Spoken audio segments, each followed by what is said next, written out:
Scorpio, hi. So this is going to be a reading for the month of December 2025. And I'll do the reading for you and then I'll close it off with a oracle card.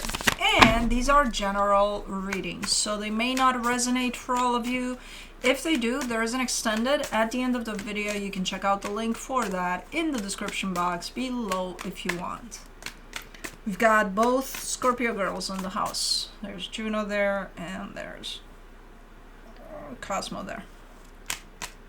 They're sleeping though. So, but they're here. They're here showing up for their fellow Scorpios. The overall energy for the reading, the Eight of Pentacles. Okay. Putting effort into something, working on something. Okay. Starting off the reading, you get the King of Swords crossed by the Four of Cups. You're very determined, very clear about something, but you're also a little upset about whatever it is you're showing me here, which I don't know what it is yet, but okay. In your focus, the King of Wands, you're kind of picking yourself up. You're like, I got this, it's okay, you know, it's fine, even if I'm upset about it. We can do this. Okay. In the recent past, the Two of Wands, waiting for the right time for something, maybe. Because right now the energies are moving. Back then, no. So waiting for the energies to move one way or another. In your strength, the Seven of Pentacles. Yeah, this has to do with something you're invested in, something you're working on currently. Whatever this determination and getting stuff going is about. In the immediate future, the World card, a closing of a cycle is coming in here for you. In the supportive energies, the Justice card, balance. I think that's talking about you and the way you're kind of going through things here, in the sense of trying to keep yourself balanced as you navigate through whatever this is. The energy that is surrounding you and you may not be aware of it, the Seven of Cups. This would come through as choices, but it's not that. It's more leaning towards a moving on type of an energy, which I don't know what the fuck that means, but that's how it lands here for this reading. In your hopes and fears, the Six of Pentacles. Talk about balance. This is definitely a sense of energy exchange that's coming from a place of equal give and take. So a healthy one, a balanced one. And in the potential outcome, the Strength card. Or something gets challenging a little bit. Okay. Let's clarify. Let's see what's up. Let me do the Eight of Pentacles.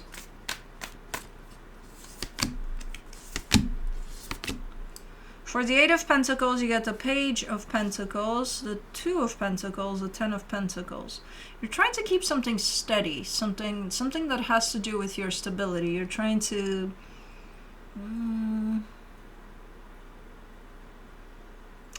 keep something steady because it's a little shaky, and you're bringing it a sense of hold, don't fall.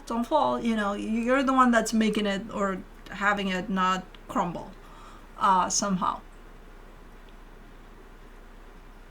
Okay. And you're giving me a sense with it of, you know, I've learned how to do that, to keep it steady. Okay. Let me see the King of Swords.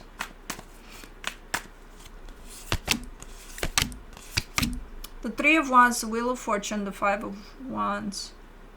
Okay, you're kind of telling me here, okay, I can see that things changed for the better in a situation, and it's been a while since things changed for the better, so I think I can trust this change because it's been a while.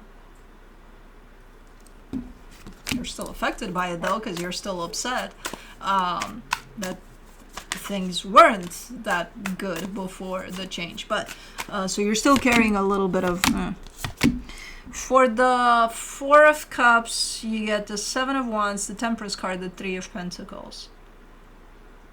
Okay. Are you on a trial run here for a partnership? Kind of like, okay, we'll just see where this is going.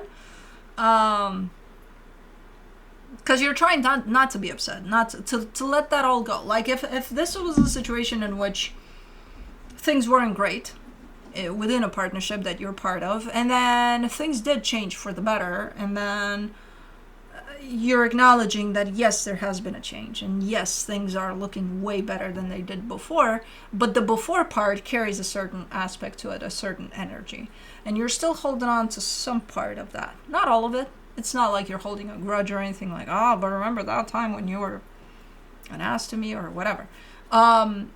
Not all of it, just part of that energy. It's like not letting it go, basically. Not all of it, at least. So still holding a little bit from those times. And you're trying your best to not do that. And to give this the benefit of the doubt and to give this time to see where it's going. So it's almost like a testing ground of, okay, let's see where this goes. You know? As to the King of Wands. But for that, you do need to give it time, though. And I think you have for a little bit, but I think there's still that aspect of this still needs more time before I determine what to do next. For the King of Wands, in your focus, you get the Lovers, the Page of Swords, the Fool. There's definitely a sense of almost like a reinvented type of chemistry or something. There's a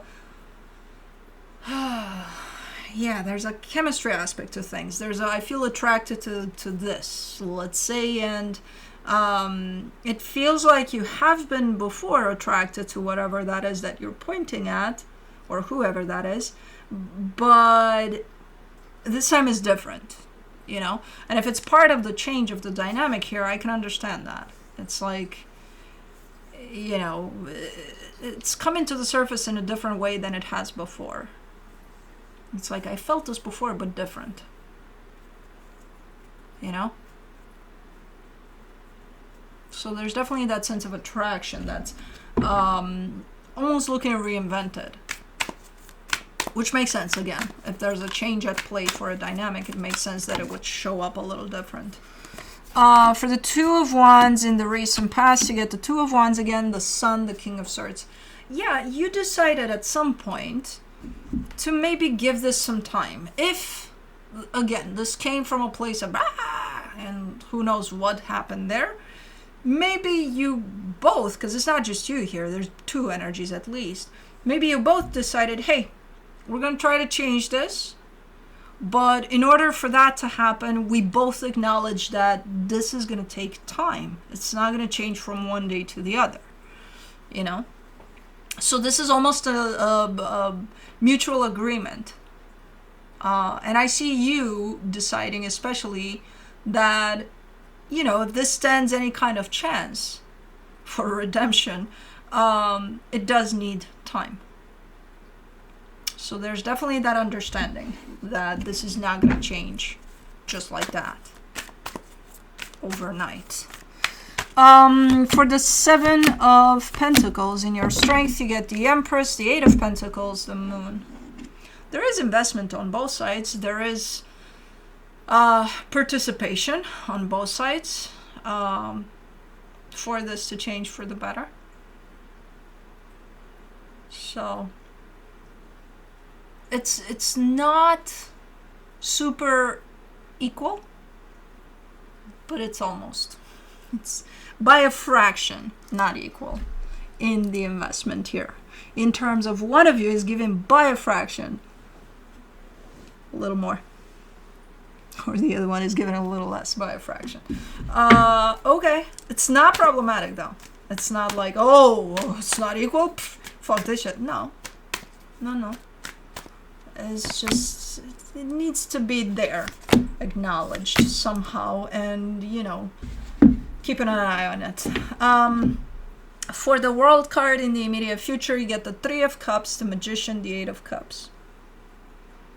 Okay, there's a cycle that's coming to a close over the situation, which could mean, you know, what this used to be, because it's changing, that cycle of what it used to be, it's going. It's closed. It's done. It's a done deal. Things are not going to look the same from here on out. And I kind of agree with this. I think that's what it is. And you're definitely showing up saying not interested in how things used to be here. So yeah, I'll make sure that cycle is closed, you know. Let me see the Justice card. In the supportive energies, you get the Six of Cups, the World card, the Emperor. Yeah, nice. I mean, it's a soul connection, very important to you. This dynamic, it is going through an ending of a cycle. That's the main aspect of what's going on here. And you seem to be on top of it. You seem to be like, you know, on cloud nine with it. Like, yeah, no, I'm here for this. I'm here for it. Okay. Let me do the Seven of Cups. In the hidden energies, the Ace of Cups, the Ace of Swords, the Queen of Swords. Definitely, as I said, this energy looks a lot like moving on. But it's not moving on necessarily from this connection. In some cases, it could be that, okay, we're putting all of this behind them, fuck it. But it's through this connection. There's an aspect of moving on because it's again, next chapter, right? If this chapter is closing off of what this used to be, it's going to step into a cycle of what it's going to be from here on out, which looks very different than what it used to be. So this is definitely present in terms of, it's almost a confirmation of this dynamic stepping into a new cycle, you know, closing off the old one and stepping into the new one. Let's do the Six of Pentacles in your hopes and fears.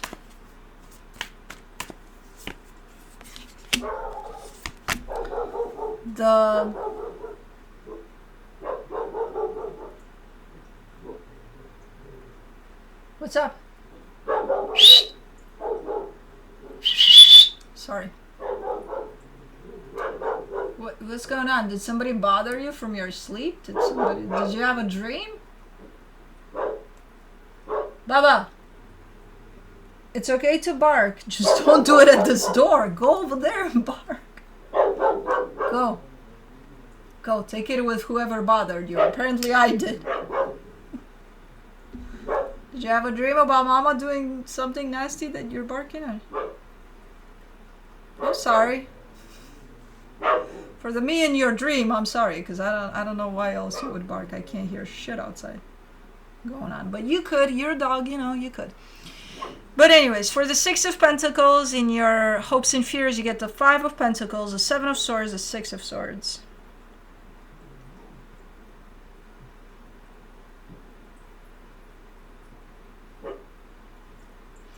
There's an energy of separation here. If this is an ending to something completely and then just moving on to something else, it's looking pretty mutually accepted in the sense of, I don't get it as an ending though. I do see it as an ending from the angle of the old energy of this connection is out the window. It's done. It's a done deal. You know, there's a new energy in town. And there's almost a sense of grieving for the old energy. Even if it was sucky and it was like the reason that you're here doing this change, you know, going through these steps, there's almost a grieving aspect to it. And I see you resisting that. Being like, I don't have to grieve that. I didn't want that to begin with. So why would I grieve for it? Because it was part of your life, even if it was ugly. You know, it's going away. It's an energy that's going away. So, I don't know if I would reject this aspect of grieving that's coming from this. You know? I get your point. You're coming from a place of, it's so good right now. Why would I grieve for something that was nasty? I get it. But the energy is here. So you might as well deal with it since it's here. Like, pay attention to it, you know, see what it wants from you. Let's do the Strength card and the potential outcome. You get the Three of Swords, the Nine of Cups, the Queen of Wands. If you don't, you'll carry that energy with you to the next level that you're stepping into, to the next chapter, where things do look good. But if you don't accept what you're feeling, because the process of grieving is basically feeling some sort of pain over what you're letting go of. So if you reject feeling that pain, that means you're taking it with you because it's yours.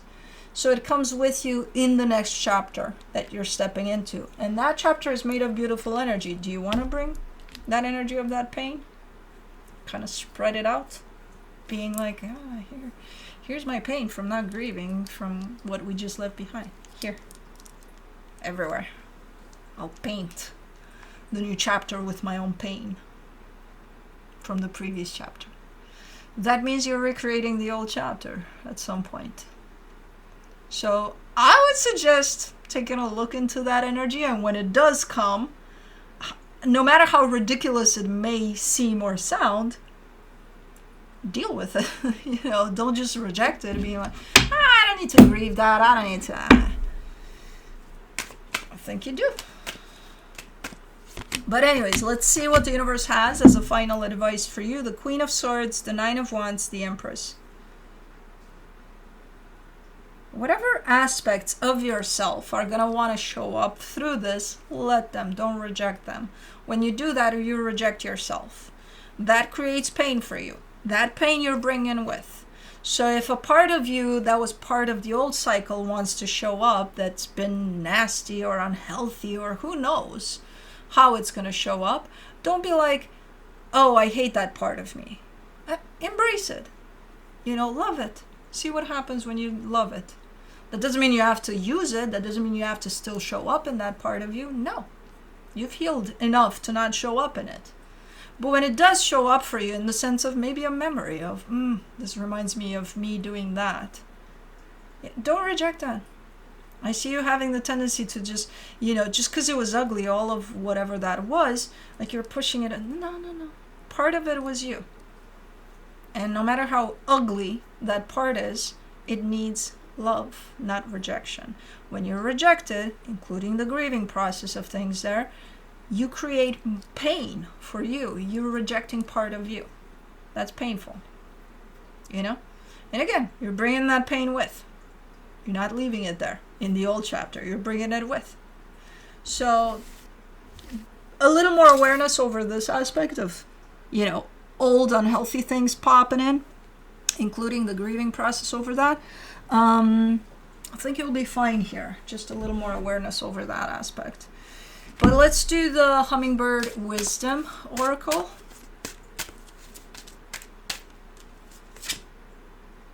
Sweet surrender. Let go, let go, let go, and lighten your load. Then sail freely through the open door to inner peace. Oh, there was another one here. Hold on. Sweet surrender.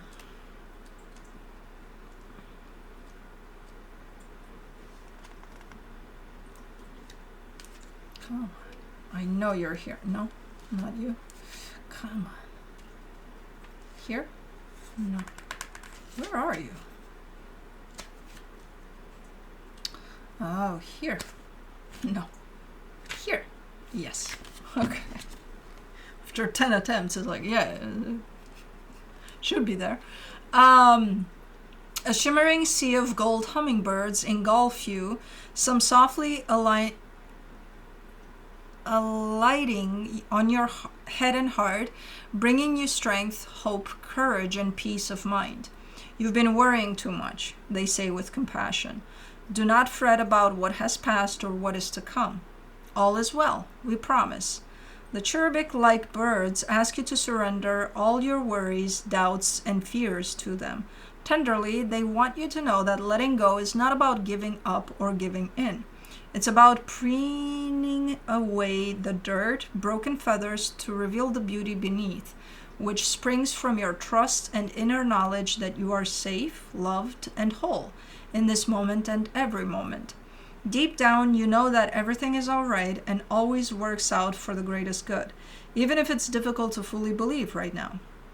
Hang on to that tiny seed of faith, and as you release the illusionary darkness around you, the light will help it glow.